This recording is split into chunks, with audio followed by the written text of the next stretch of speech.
اوعدك بعد الفيديو ده هتعملي كفتة الحاتي بكل سهولة. شايفين ما شاء الله صباع الكفتة عامل ازاي، والقوام متماسك جدا زي ما انتوا شايفين كده. مفيش حاجة دايبة، مفيش حاجة واقعة، السنتي بسنتي زي ما انتوا شايفين كده. وكمان هقولك على النوعية الصح في اللحمة اللي تجيبيها تعملي بيها احلى حتة كفتة من غير ما تدوري ان هي تفك منك او ما تفكش. اذكروا الله وصلوا على محمد. وكمان هنعمل مكرونة حلوة جدا من غير اضافة بصل ولا توم، ولكن حلوة جدا ومتماسكة جدا. اول حاجة اذكروا الله وصلوا على سيدنا محمد. تعالوا هنا نتكلم عن حتة اللحمة. عندي هنا قطعة لحمة من الدوش، قطعة لحمة من الدوش يا جماعة. عشان خاطر اعمل كفتة اجيب قطعة اللحمة بتاعتي تكون من الدوش، واقول للجزار لازم تفرمها لي وشين. تمام، دي للكفتة. حلو كده. حتة الدوش دي بتبقى ملبسة على حمرة، يعني مش هتحتاجي تحطي دهون او اي حاجة عليها. بعد كده على نص كيلو هستخدم بصلتين زي ما انتوا شايفين كده. جبت البصل ضربته في الكبة او بشرته على ايدي ورشيت عليه شوية ملح، وهسيبه لحد ما يديني المية بتاعته او يفرز المية بتاعته. بعد كده جبت البصل صفيت المية بتاعته ورحت واخدة تفل البصل حطاه على الكفتة، وحطيت معلقة صغيرة من البيكنج باودر، وحطيت ملح، وهحط شوية فلفل اسمر وشوية من السبع بهارات. وهي دي كل التوابل اللي هنضيفها على الكفتة. انا من الناس اللي ما بتحبش تحط توابل كتير عشان طعم الحاجة بيروح خالص.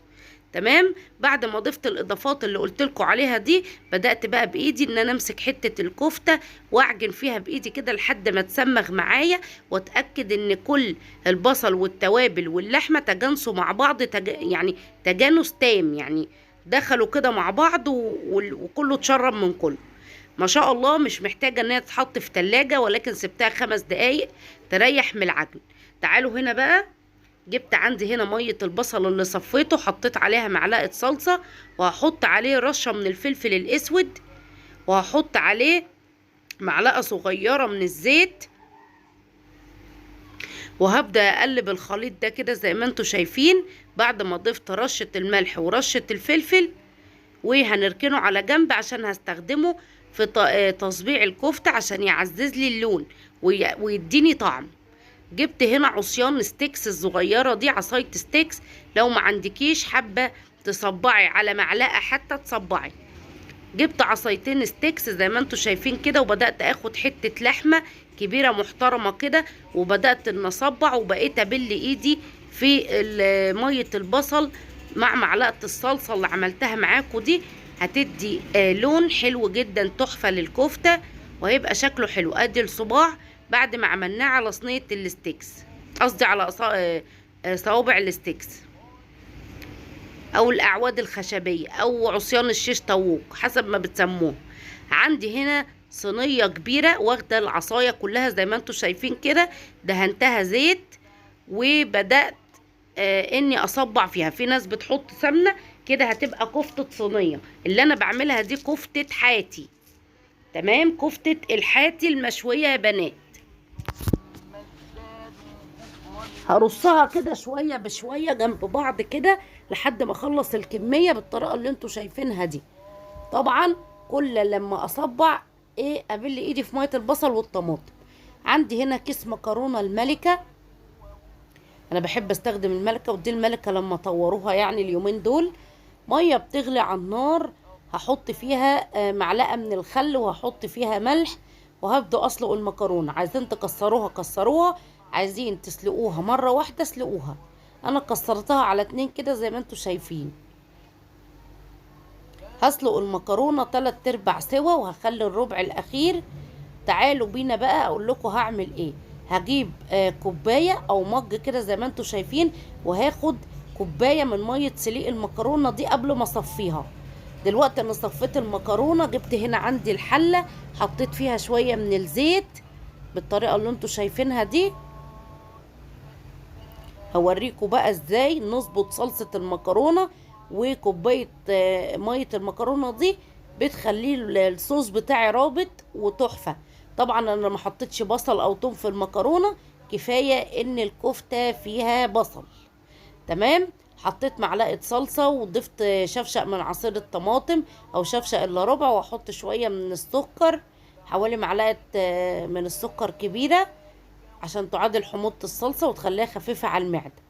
دهنت الكفتة دهنة كده من مية البصل والطماطم، وحطيتها على درجة حرارة 200 لحد ما تديني اللون الحلو.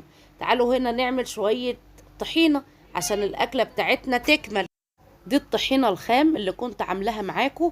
هاخد كده حوالي ربع كوباية لأن أنا مش عايزة أعمل كتير يعني. هاخد ربع كوباية من الطحينة زي ما انتوا شايفين كده. هحط عليهم شوية مية سخنة لأن أنا عايزة أعمل شوية طحينة صغيرين وكمان يعني هعمل طحينة بلدي زي ما بيقولوها، سلطة الطحينة بلدي. حطيت شوية فصين توم، وحطيت معلقة صغيرة من الخل وشوية زيت زي انتوا ما شفتوا كده، وشوية كمون، ونحط شوية شطة، ونحط شوية ملح، ونحط عصير ليمونة،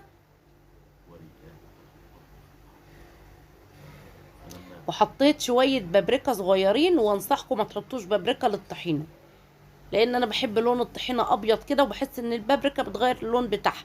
انا ما بحبش الخطوة دي خالص. تمام. نضيف كده ليمون، ونحط بقى اخر حاجة الملح، ونبدأ ان احنا نقلب بقى. وعايزة اقول لكم احلى شوية سلطة طحينة بلدي حرفيا والله زي ما بقول لكم كده.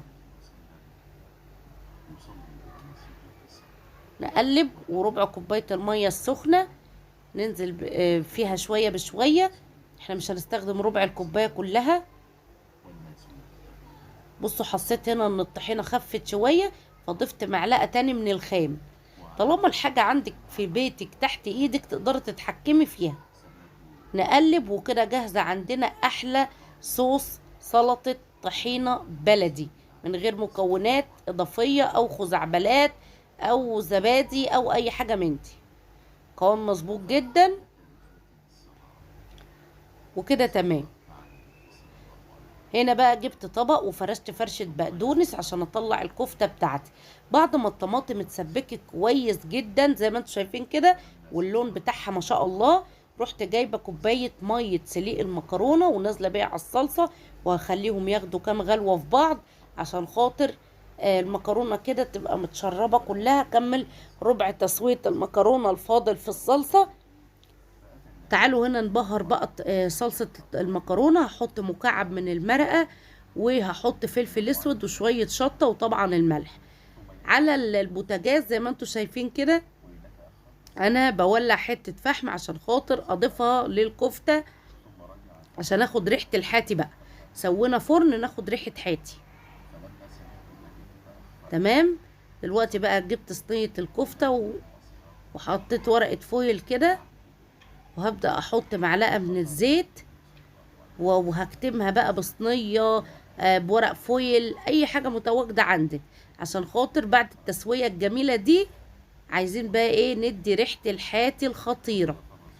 شايفين ما شاء الله الصوص بتاع المكرونة عامل ازاي ومتماسك ازاي زي ما انتوا شايفين. دلوقتي بقى هحط المكرونة بالطريقة اللي انتوا شايفينها دي، وهقلبها بقى فلفلها في الصوص ده مع شوية بقى الكفتة. عايزة اقول لكم اكلة من العالم التاني زي ما بيقولوا.